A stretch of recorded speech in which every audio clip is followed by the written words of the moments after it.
New video and updates के लिए bell icon पर प्रेस करें और ऑल पर सेट करें। शुरू करते हैं अल्लाह के बाबरकत नाम से जो बड़ा मेहरबान और नहायत रहम वाला है। तमाम तारीफ़ें मेरे अल्लाह रब्बुल इज़्ज़त के लिए हैं। हॉरर स्टोरीज़ उर्दू के मुअज़्ज़िज़ नाज़रीन को मेरी तरफ से अस्सलाम वालेकुम। उम्मीद करती हूँ आप सब लोग खैरियत से होंगे, जहाँ होंगे खुश होंगे। आज आप लोगों के लिए मैं वेरी इंटरेस्टिंग हॉरर स्टोरीज़ लाई हूँ जिन्हें आप लोग बहुत पसंद करेंगे। आज की पहली खौफनाक कहानी वकास अहमद शेयर कर रहे हैं मैनचेस्टर से। वकास कहते हैं कि आज आपके साथ अंबर नामी खातून की कहानी शेयर करना चाहता हूँ जिनका ताल्लुक़ कराची से है। अंबर कहती हैं आज आपके साथ आज से 5 साल पहले की कहानी शेयर करूँगी जो मेरी ज़िंदगी में एक खौफनाक इंसिडेंट हुआ।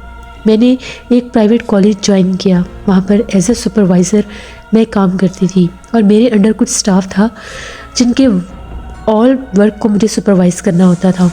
गर्मियों का मौसम था, इसी तरह से जितना भी मेरे अंडर स्टाफ था उन लोगों ने काम वगैरह किया। उनका जब काम ख़त्म हुआ तो वो सब लोग चले गए। मुझे कुछ मीटिंग्स अटेंड करनी थी। मीटिंग्स अटेंड करने के बाद मुझे कुछ पेपर वर्क करना था। मैंने सारा पुराना पेपर वर्क कंप्लीट किया। सेकंड फ्लोर पर एक रिकॉर्ड रूम था, तो जितना भी पेपर वर्क हम लोग कंप्लीट करते थे उसकी जो फाइल होती थी उसे हमें जाकर रिकॉर्ड रूम में रखना होता था। मैंने वो फाइल तैयार की और उसको लेकर सेकंड फ्लोर पर चली गई। जब मैं वहाँ पर गई तो वहाँ का सारा स्टाफ जा चुका था। सेकंड फ्लोर मुकम्मल तौर पर बिल्कुल खाली हो चुका था। मैंने जाकर रिकॉर्ड रूम की से दरवाज़ा खोला। जैसे ही अंदर दाखिल हुई तो मैंने लाइट ऑन की। एकदम से मुझे ऐसा महसूस हुआ कि जिस तरह से कोई बहुत तेज़ी से मेरे पीछे से और मेरे आगे से गुजरा है। जिस तरह से हम दरमियान में खड़े होते हैं तो हमारे आगे और पीछे से कोई जैसे टकरा कर गुजरता है, बिल्कुल ऐसी ही फीलिंग्स थी। मैंने पीछे पलट कर देखा, कोई भी नहीं था। फिर ये एहसास कैसा था। एनीवेज़ मैं उस अलमारी के पास गई और मैं वहाँ पर फाइल्स को रखने लगी। अरेंज करके डेट वाइज फाइल रखनी होती थी। तो जब मैं फ़ाइल को रखने लगी फिर मुझे ऐसा लगा कि जिस तरह से जो फाइल्स मैंने निकाल कर रखी हैं उन फाइल्स को कोई छेड़ रहा है। उन फाइल्स को बाकायदा एक से दूसरी तरफ मूव होते मैंने देखा। पहले तो मुझे यकीन ही नहीं आया, मैं बहुत डर गई। मैंने जल्दी से सारी फाइल्स उठाकर अलमारी के अंदर रखी और वहाँ से वापस आने लगी।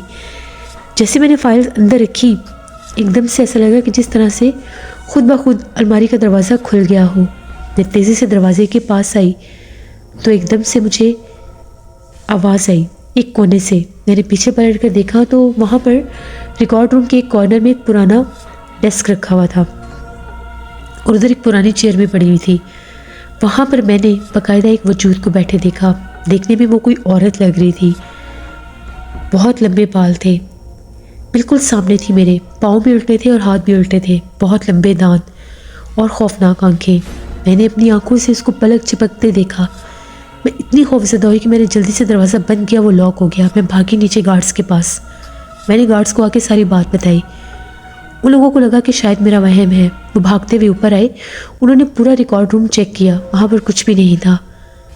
उसी वक्त सीनियर मैनेजमेंट को कॉल की गई। वहाँ के कुछ हम लोगों के बॉस आए, उनसे सारी बात डिस्कस की गई। वो लोग जानते थे कि मैं यहाँ पर बड़ी दिलचस्पी से, बड़ी ऑनेस्टी से अपना काम कर रही हूँ और मैं इस बात में झूठ नहीं बोल सकती। उन लोगों ने अपनी सुपरविजन में भी जाकर ऊपर वाले सारे रूम चेक किए, कहीं कुछ नज़र नहीं आया। उसके बाद सर ने मुझे ये कहा कि मैं कुछ दिन की छुट्टी पर चली जाऊँ, क्योंकि उस हादसे के बाद मैं बहुत खौफज़दा थी और मैं बिल्कुल भी विलिंग नहीं थी वहाँ पर मज़ीद काम करने के। फिर मैंने कुछ दिन की लीव ली। उसके बाद भी मैं सेटिस्फाइड नहीं थी, तो मैंने वहाँ से रिज़ाइन दे दिया, क्योंकि जो कुछ मैं देख कर आई थी वो नाकाबिल फरामोश था। ये कहानी थी अंबर की जो वकास अहमद ने शेयर की। बहुत शुक्रिया वकास साहब का। बढ़ते हैं एक और खौफनाक कहानी की तरफ। ये खौफनाक कहानी सोनिया शेयर कर रही हैं। सोनिया कहती है आज आपके साथ मेरी ज़िंदगी में पेश आने वाली बहुत ही ज़्यादा डरावनी कहानी शेयर करना चाहती हूँ। आज से 3 साल पुरानी बात है। मैं अपनी खाला के घर गई हुई थी। मेरी खाला का घर मुल्तान में है। मेरी जो कज़न है वो मेरी बेस्ट फ्रेंड भी है। तो मैंने घर वालों से कहा कि मुझे खाला के पास जाना है। जैसे दिसंबर की 10 छुट्टियाँ होती हैं। तो मैं इन छुट्टियों में खाला के पास रहने के लिए चली गई, क्योंकि गर्मियों में हम मुल्तान कम ही जाते थे, वहाँ पर गर्मी बहुत ज़्यादा होती है इसलिए। तो जब मैं वहाँ पर गई, अब मैं और मेरी कज़न जो थी, हम लोग काफ़ी देर तक उन लोगों के ऊपर वाले सेकंड फ्लोर पर बैठी रहती थी। सोती हम लोग नीचे ही थी, लेकिन वहाँ पर उन लोगों का एक स्टोर रूम था सेकंड फ्लोर पर, उसके आगे एक बहुत बड़ा बरामदा था और फिर उसके आगे पूरा सहन बना हुआ था। तो हम लोग वहाँ पर बैठते थे, जो उनका स्टोर रूम था। वो वहाँ पर काफ़ी ज़्यादा सामान रखा हुआ था, एक चारपाई बिछाई हुई थी। तो वो जगह हमें बहुत अच्छी लगती थी, हम खाने की चीज़ें भी ऊपर लेकर जाकर बैठ जाया करती थी। 27 दिसंबर की बात है, हम लोग दोनों बैठी हुई थी, तकरीबन 9 बजे का टाइम था। बड़ी सख्त सर्दी थी, हमने दरवाज़ा बंद किया हुआ था, खिड़की भी बंद की हुई थी और वो काफ़ी ज़्यादा बिस्तर खाला ने बनवा के रखे हुए थे, कुछ कपड़े वगैरह थे, सामान पड़ा हुआ था। वहाँ पर बड़ा सुकून महसूस होता था। हम दोनों वहाँ पर बैठ गई, खाने की चीज़ें हम लोगों ने साइड पर रख दी। खाने के बाद अभी हम लोग बातें कर ही रही थी, जिस तरह से मेरी कज़न को मेरी खाला आवाज़ें दे रही हैं, यानी उसकी अम्मी आवाज़ दे रही हैं। उसने कहा कि एक मिनट मुझे अम्मी बुला रही है, मैं उनकी बात सुन कर आती हूँ। मैंने उसे कहा कि ठीक है जाओ। मैं वहीं पर बैठी हुई थी, वो भागती हुई नीचे गई। दरवाज़ा वो जैसे तेज़ी से निकली, थोड़ा सा दरवाज़ा खुला रह गया। अभी उसको गए हुए तकरीबन 5-10 मिनट ही हुए थे, तो एकदम से मुझे ऐसा लगा कि जिस तरह से जो थोड़ा सा दरवाज़ा खुला है, वो जैसे किसी ने और खोला है। बाकायदा दरवाज़ा खुल गया, एक हिस्सा खुल गया। वो पुराने ज़माने के दरवाजे जो डबल डोर होते हैं वैसा था। मुझे लगा मेरी कज़न आई होगी, तो मैंने उसे ये कहा कि रिमशा अंदर आ भी जाओ। इतने में मुझे हंसने की आवाज़ आई। वो आवाज़ बिल्कुल ऐसी थी जैसे रिमशा की थी। मैंने उसे ये कहा कि तुम बाहर क्या कर रही हो, बहुत सर्दी है, कमरे में ठंड आ रही है, अंदर आ जाओ। इतने में जिस तरह से वो एकदम से अंधेरे में सामने हुई, सामने मैं खड़ी उसको देख रही हूँ, मेरी तरफ उसकी कमर थी और हंस रही थी। इतने में वो भागती भागती सहन की तरफ गई, जो आगे पूरा छत था। मुझे बड़ा अजीब लगा, मैं भागती हुई उसके पीछे गई। मैंने कहा रिमशा क्या कर रही हो, बहुत ज़्यादा ठंड है, अंदर आ जाओ, बीमार हो जाओगी। कोई चादर नहीं ली हुई थी और ऐसा लगता जैसे नंगे पाँव हैं। इतने में वो मुझे देखकर फिर कह के मारती हुई तीसरे छत की तरफ भाग गई। ऊपर भी एक बहुत बड़ा छत था, लेकिन उधर कोई कमरा वगैरह नहीं था, ना ही कोई स्टोर था। जब वो तीसरे छत पर जाने लगी, मैंने उसे ये कहा कि ये क्या कर रही हो, ऊपर मत जाओ, बहुत ठंड है। मैंने ऊपर नहीं आना, मुझे डर लगता है। इतने में वो ऊपर चली गई, मैं भी उसके पीछे भागी। मैंने कहा कि ठहरो, मैं खाला को बुला कर लाती हूँ, तुम पागल हो गई हो, बिना तुम शॉल के और जूतों के तीसरे छत पर जा रही हो, वो भी इतनी सर्दी में। जब मैं उसके पीछे गई तो मैं क्या देखती हूँ कि जैसे वो जाकर बिल्कुल छत के दरमियान में बैठ गई। बाल भी खुले हुए थे, जबकि पहले उसके बाल बांधे हुए थे। तो ये बाल खोल कर छत के दरमियान में बैठने वाला सीन मुझे समझ नहीं आया। मैं उसके करीब गई और मैंने उसे कहा कि रिमशा मत करो, ऐसा क्या हो गया तुम्हें। तभी एकदम से जिस तरह से उसने बहुत गुस्से से मेरा हाथ झटक के मुझे पीछे किया, मुझे बहुत दर्द हुआ अपने हाथ में। मैंने उसे कहा कि तुम ऐसा क्यों कर रही हो, क्या हुआ तुम्हें।